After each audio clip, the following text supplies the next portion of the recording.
한 주간의 이야기를 좀 잠깐 대지만 볼게요. 우리는 십자가 복음의 7 증인들을 마가와 함께 만났습니다. 첫 번째는 골고다라는 곳에서 십자가를 지으신 예수님을 억지로 십자가를 지고 가다가 만나서 증인이 된 구레네 시몬을 만났고, 화요일에는 마찬가지 골고다라는 언덕에서 십자가 그 시제 속에서 멀리서 십자가를 바라보다가 끝까지 십자가를 놓지 않고 십자가를 바라본 3명의 여인들이 예수님을 만나고 예수님이 증인이 된 이야기를 배웠습니다. 세 번째 수요일 시간은 장소가 이제 무덤으로 바뀌는데 시제가 여전히 십자가의 시제입니다. 당돌하게 예수님의 시체를 요구한 아리마대 요셉의 이야기를 우리는 배웠습니다. 그러니까 예수님의 증인들은요 다양해요. 멀리서 살던 구레네 사람도 있고 여인들도 있고 고위 공직자도 있고.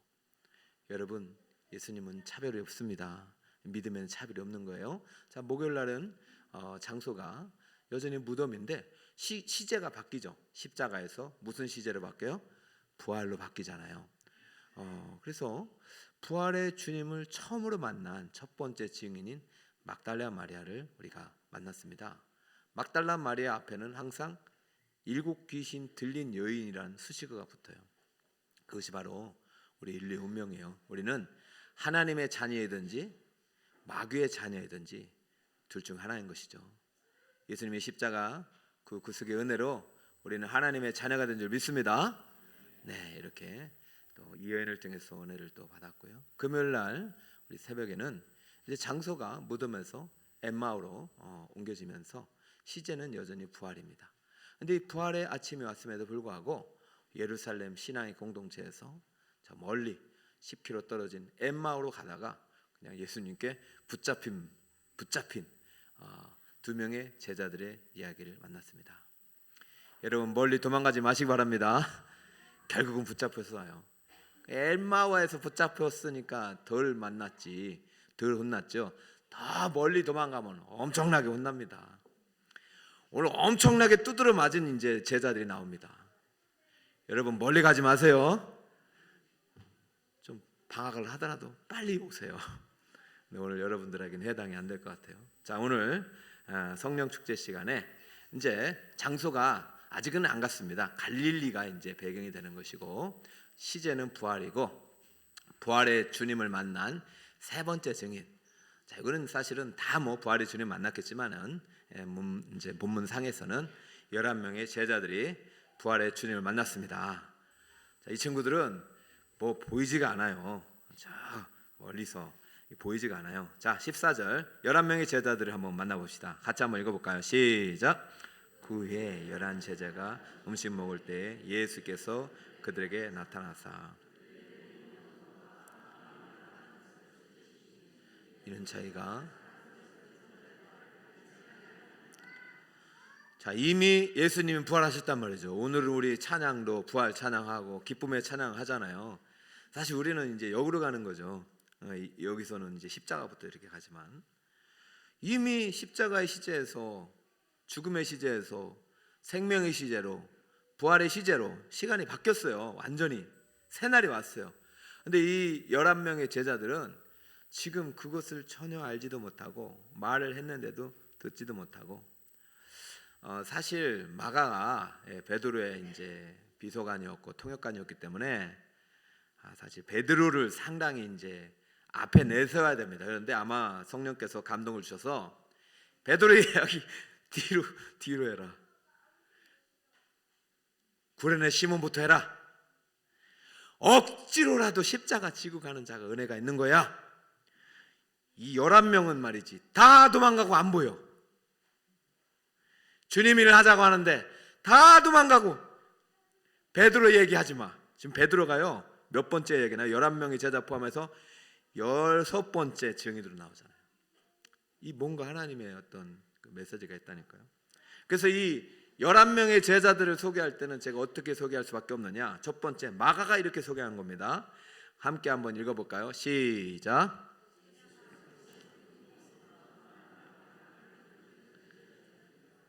주여 여러분 이런 제자가 되지 맙시다. 칭찬받고 축복받고 억지라도 지고 가다가 예수님 한테 이렇게 첫 번째 증인으로 이렇게 뽑혀야지요. 이 뭐 도망간 것도 아니고 어디 믿지도 않고 말이죠. 원래 우리 기대가 크면 무엇도 크다고 그래요? 그렇죠.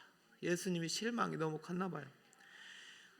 얼마나 실망이 컸으면은 다른 이제 앞에 있는 이제 이 증인들은 그렇게 뭐 이렇게 물론 뭐 그렇게 믿음이 좋지는 않았어도 이렇게까지는 안 했어요. 근데 여기서 엄청 꾸짖으셔요.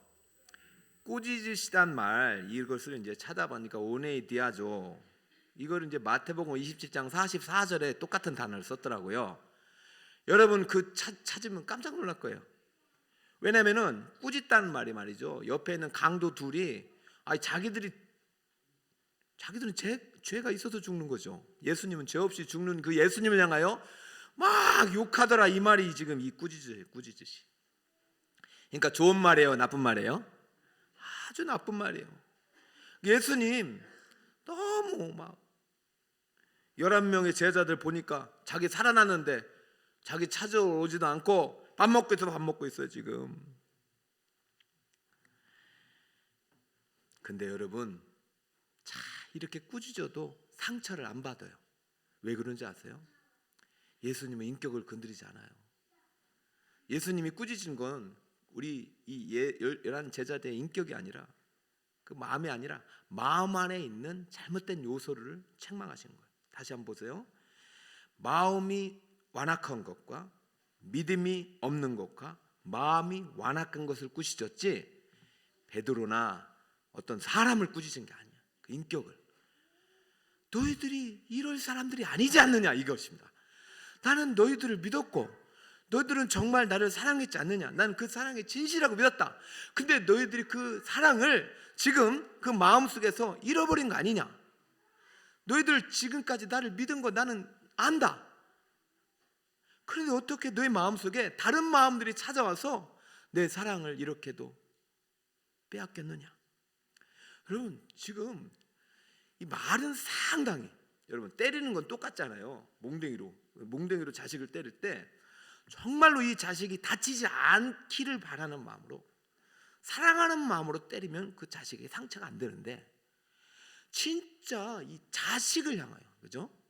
그 사람이 그 자식의 인격에 손대면요, 그건 이제 안 되는 거예요. 이 제자들은요, 이 말을 듣고 너무 막 죄송하기도 하고 부활의 주님 오시긴 했는데 이게 진짜인가 같기도 하고 여러 가지 감정이 복잡합니다 지금. 여러분 안 그래요? 여러분 예수님이 부활하신 걸 믿으십니까? 주일날까지 제가 한 번 더 기회를 드릴 테니까 진짜 내가 예수님 부활했다는 것을 믿는지 내가 정말 예수님의 부활과 상관 있는 삶을 살아가는지 물어봐야 돼요. 그래야 11제자 꼴이 안 난다니까요. 나중에 예수님 만날 때 천국 가서도 만나고 어떻게 그럴 수 있냐고 혼나는 여러분이 아니라 정말 칭찬받는 제자들에게 되길 바라요.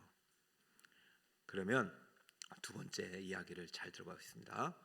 예수님이 이렇게 꾸짖으시고 두 번째 하신 말씀이 진짜예요. 자, 둘째 함께 읽어볼까요? 이 11제자가 어떤 제자인지 시작. 예수님께 가장 중대한 위임 명령을 제일 먼저 받은 제자들입니다. 제 말이 틀린 게 아니에요. 그만큼 기대가 크고 그만큼 믿었고 또 그만큼 이 11명의 제자들에게 맡기실 일이 크기 때문이에요. 여러분 우리는요 위임 명령이라는 걸 많이 들어봤는데요. 위임 명령은 지상 명령하고 똑같은 거예요. 따라할까요? 지상 명령을 위임한 거예요. 누구한테? 11명의 제자들에게. 자 15, 16절 같이 읽어볼까요? 시작. 또 이르시되 너희는 온천에 다니며 만민에게 복음을 전파하라. 믿고 세례를 받는 사람은 구원을 얻을 것이요 믿지 않는 사람은 정죄를 받으리라. 할렐루야. 저 같으면 막 그렇게 혼내놓고 너랑 나랑 이제 갈라 끝이야. 호적에서 팔 거야. 막 이것도 아니고 이게 아니잖아요. 엄청 혼내고 말이죠. 그럴 수 있냐 말이죠. 그리고 지금 제일 중요한 신구약 역사에서 예수님께서 죽으시고 승천하시기 바로 직전에 하신 마지막 명령, 지상 대명령을 위임하는 장면입니다.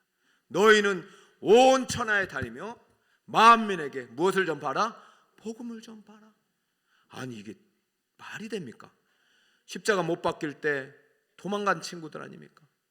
예수님이 심판받을 때, 침문받을 때 부인하고 저주했던 그 친구들 아닙니까?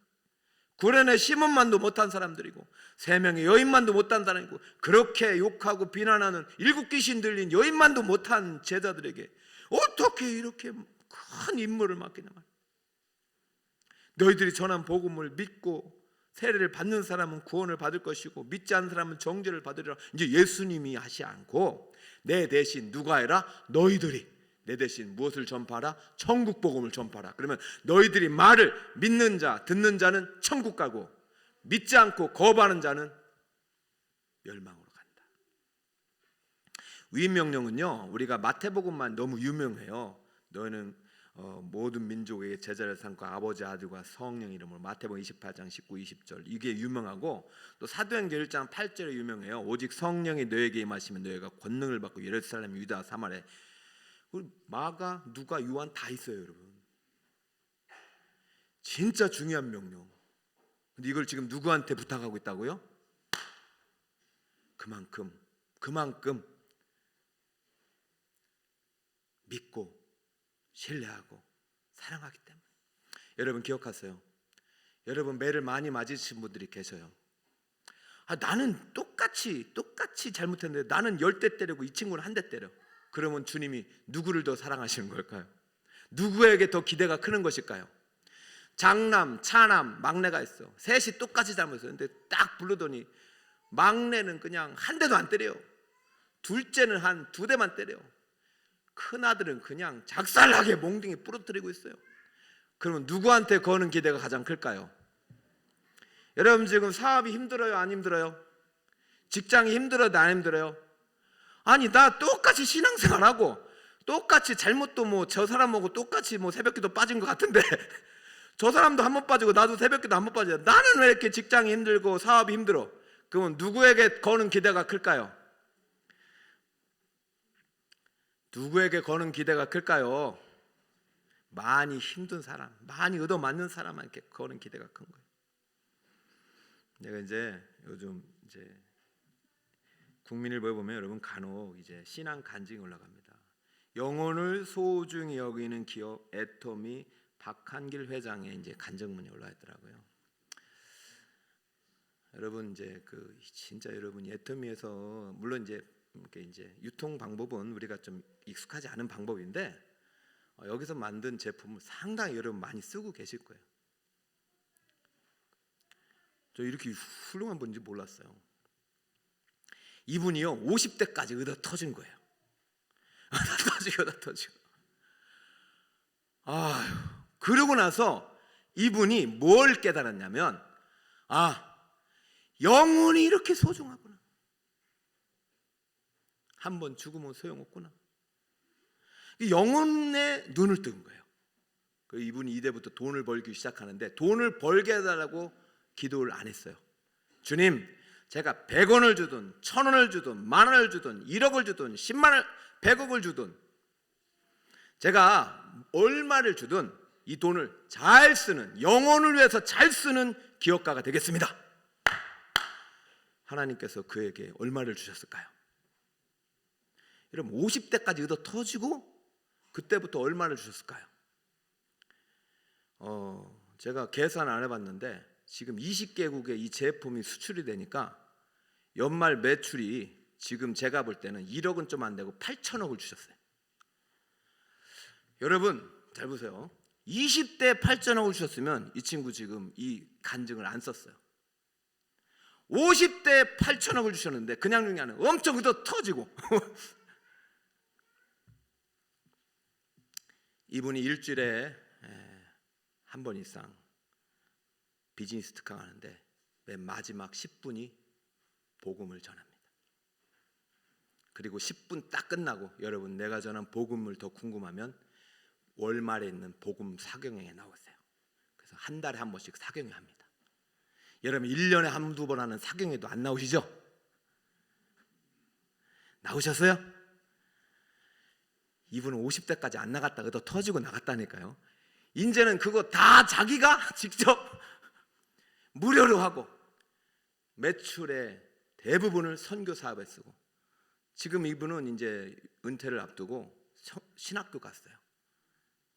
내 남은 인생 뭐 하겠느냐, 복음 전하는데 쓰겠다. 그래서 지금 재단을 세워서 학교를 100개 세우고 교회를 세우고 선교지를 세우고, 저는 막 이런 분이 계시다는 게 참 너무 고맙기도 하고, 제가 다시 한번 말씀드립니다. 100원을 주든 10,000원을 주든 10,000,000원을 주든 이것을 누구를 위해 쓰겠다고요? 주님을 위해서, 영혼군을 위해서, 믿고 세례를 받는 그 한 사람을 위해서 쓰겠다. 여러분, 오늘 11 제자들이 돈을 벌었다는 얘기는 없는데요, 이 11 제자들로부터 해가지고 얼마나 많은 이 위임 명령, 지상 명령이 온 땅에 퍼졌는지 몰라요. 기대가 큰 만큼 실망이 큰 것이 아니라 기대가 큰 만큼 하나님의 사랑의 채찍이 큰 겁니다. 여러분, 예수님께서 혹시 여러분을 버렸다거나 나는 미워한다거나 나는 저주받았다거나 절대 그런 생각하지 마시고, 혹시라도 고난이 크게 크다면 여러분의 십자가 그만큼 무거운 것이고 그만큼 막중한 책임이 있다는 사실을 믿고 여러분이 다시 한번 주님의 위임 명령 앞에 설 수 있는 제자들에게 축복합니다. 그 11 제자들이, 와, 이게 참. 자, 세 번째, 11 제자들은 어떤 제자들이냐? 다 함께 한번 읽어볼까요? 시작. 예수님의 부활과 승천의 소식을 두루 전하며 알린 증인들입니다. 자, 이 예수님, 이 제자들이 이제 잘못은 했으니까, 부탁은 했으니까 그래서 순종하는 거예요. 야, 볼까요? 20절. 제자들이 나아가 두루 전파할세 주께서 함께 역사하사 그 따르는 표적으로 말씀을 확실히 증언하시니라. 할렐루야. 이게 이제 오늘 내 주일 본문을 미리 읽었는데, 위임 명령을 받고 이 제자들은 그냥 있지 않았어요. 복음을 전하러 갔어요. 여러분, 사실은 요즘 시대 전도하기 쉬워요, 어려워요? 어려워요. 전도하다가 쫓겨나고 직장 잘리기도 해요. 괜히 내가 예수 믿는 거 드러냈다가 아리마다 여사처럼 두려워가지고 말이죠, 그런 분도 계실 거예요. 그런데요, 한번 오늘 여러분 이번 한 주간 십자가 복음의 증인들을 만난 여러분들은 다시 한번 당돌해지시기 바랍니다. 다시 한번 용기를 내시기 바랍니다. 주님이 부활하셨기 때문이에요. 주님이 십자가에서 끝났으면 이렇게 안 해요. 주님은 부활하시고 지금도 함께 하시고 지금도 우리에게 능력 주십니다. 주님은 부활하셨고 승천하셨고 주님이 보내신 성령을 통해서 우리에게 능력 주십니다. 이 제자들의 위임 명령을 실천한 것은 부활의 주님을 만난 그 시점이 아니에요.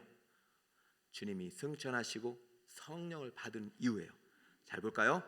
제자들이 나가 두루 전파할세, 순종하니까 어떤 일이 있었나요? 주께서 함께 역사하사. 자, 주께서 함께 역사하사 그 따르는 표적으로 말씀을 확실히 증언하시나. 그러면 지금 제자들이 가가지고 말씀을 막 능력 있게 한 것이에요? 아니면 제자들과 함께 하신 주님이 제자들을 통해서 복음을 전하고 계신 거예요? 제자들과 함께 하신 주님이시죠. 성령님이시죠. 그분이 예수님이시죠. 그러니까 여러분, 앞으로 우리가 전도한다 할 때 내가 하는 것이 아니라 내 안에 계신 누가 하신다? 성령님이 하신다. 하나님이 하신다. 보혜사 성령님은 예수님 자체예요. 여러분, 주님 우리를 절대로 떠나지 않습니다. 주님 우리에게 능력을 주시고 감당할 힘을 주시죠. 때로는 재물을 능력을 주시고, 때로는 지혜의 능력을 주시고, 때로는 지식의 능력을 주시고, 관계술의 능력을 주시고, 때로는 건강의 능력을 주시고, 여러분 주님께 주시는 은사와 능력과 달란트가 여러분에게 다 다르면서도 다 부여하게 주시는 분이십니다.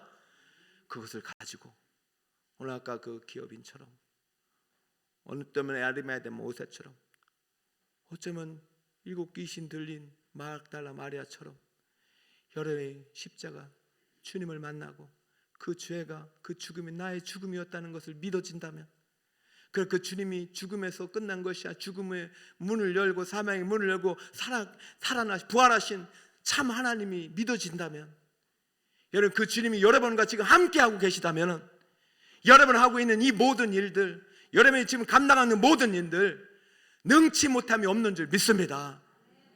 저는 목회를 하면서 부활의 주님이 필요한 것이고, 여러분도 여러분의 또 가정과 사업장에서 부활의 주님이 필요한 것이고, 때로는 병든 몸을 안고 병원에 들어갔을 때 부활의 주님이 필요한 것이고, 공부하는 학생은 학교에서 책을 볼 때 부활의 주님이 필요한 것이고, 우리는 모두가 부활의 주님이 필요한 줄 믿습니다. 근데 부활의 주님을 만나면 반드시 어디에서 시작해야 되느냐? 십자가에서 시작해야 되는 거예요. 오늘 이제 마지막 이제 금요 성령 축제, 이제 주일날은 이제 부활절이고 그런데요. 여러분, 우리 예수님 이미 부활하셨어요. 오늘 이제 성찬식 그분의 부활을 기념하는 것이 아니라, 그 부활이 전제가 무엇을 전제하냐면 죽음이 전제돼야 부활이잖아요. 부활은 뭐예요? 죽은 사람이 다시 사는 거잖아요. 원래 살아있는 사람이 사는 걸 부활이라고 안 합니다. 죽음에서 살아나는 것, 죽었다 살아나는 것이 부활이죠. 여러분, 부활은 이제 변치 않는 사실이고 진실이고 진리예요. 이제 우리의 역할이에요. 이 부활을 어떻게 받아내냐에 따라서 여러분의 삶은 천지 차이가 나는 거예요. 아니, 어떻게 받아들이냐에 따라서 여러분의 영혼의 운명이 결정나게 돼요.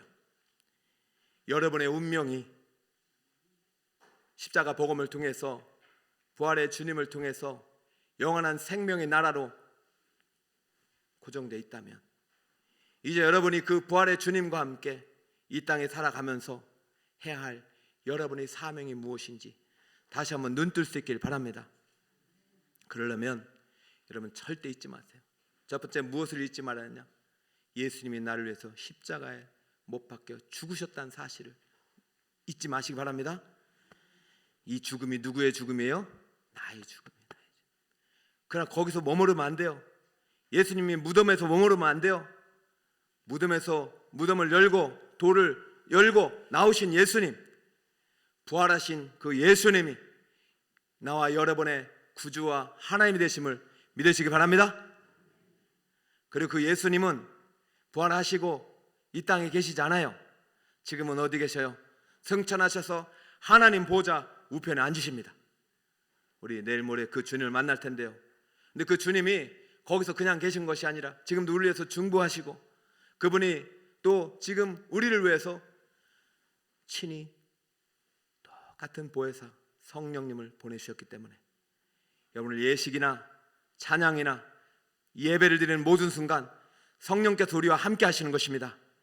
성령을 통해서 말씀을 듣게 되는 것이고, 성령을 통해서 하나님을 만나게 되는 것입니다. 성령을 통해서 능력을 받게 되는 것이고, 성령님과 함께 복음 증거의 사명을 감당하게 되는 줄 믿으시기 바랍니다. 그러면 절대로 열한 제자들처럼 마음이 완악해지거나 마음의 시험에 들거나 마음의 주님을 불신하거나 부활의 신앙이 약해지지 않기를 축복해요. 십자가 절대 놓지 맙시다. 부활의 주님을 따라갑시다. 날마다 성령과 함께 동행하면서 한 영혼의 가치에 눈뜨는 여러분들 되시길 바라며, 그 영혼의 가치에 눈뜨기 이전에 여러분을 살리기 위해서 하나님의 아들 예수를 주셨다는 그 아버지의 큰 사랑에 다시 한번 오늘 이 영안이 열리고 여러분의 심령이 그 사랑에 물드는 은혜의 시간 되시길 축복합니다. 결론 내릴까요? 오늘 위임 명령을 선포하시는 예수님인데요, 이것은 누구를 위하여? 나를 위하여. 시작. 나를 위하여 위임 명령을 선포하시는 예수님. 이제는요, 예수님 대신해서 우리에게 주신 거예요. 사실 우리가 갈릴리로 가라고 얘기하셨거든요. 근데 제자들은 거기 안 갔어요. 십자가 복음의 증인 11명의 제자들. 그래서 첫째 어떻게 됐습니까? 읽어볼까요? 시작. 예수님께서 믿음 없음과 마음의 완악함을 꾸짖었어요. 꾸짖은 제자들이에요. 왜? 갈릴리로 가서 내가 한 일을 하라고 했는데 안 갔거든요. 그러자 예수님께서 다시 한번 그들이 갈릴리로 갔을 때 두 번째 이렇게 됐습니다. 시작. 예수님께 가장 중대한 위임 명령을 제일 먼저 받은 제자들입니다. 11명 제자들부터 시작된 거예요. 자, 세 번째 시작. 예수님의 부활과 승천의 소식을 두루 전하며 알린 증인들입니다. 할렐루야. 자, 이들부터 시작됐고 오늘날의 교회가 이렇게 시작된 거예요. 자, 결론을 읽겠습니다. 시작. 십자가 복음은 부활 승천하신 예수님의 권능의 선물입니다. 할렐루야. 십자가가 능력입니다. 할렐루야. 십자가 절대 놓지 말고 살아가는 열심히 되시길 바랍니다. 자, 오늘 보니까 옆에 한번 좌우로 한번 살펴볼까요? 자, 사랑의 하트 하시고 따라해볼까요? 하나님은 사랑이시라. 와주셔서 감사합니다. 사랑합니다. 사랑합니다. 네.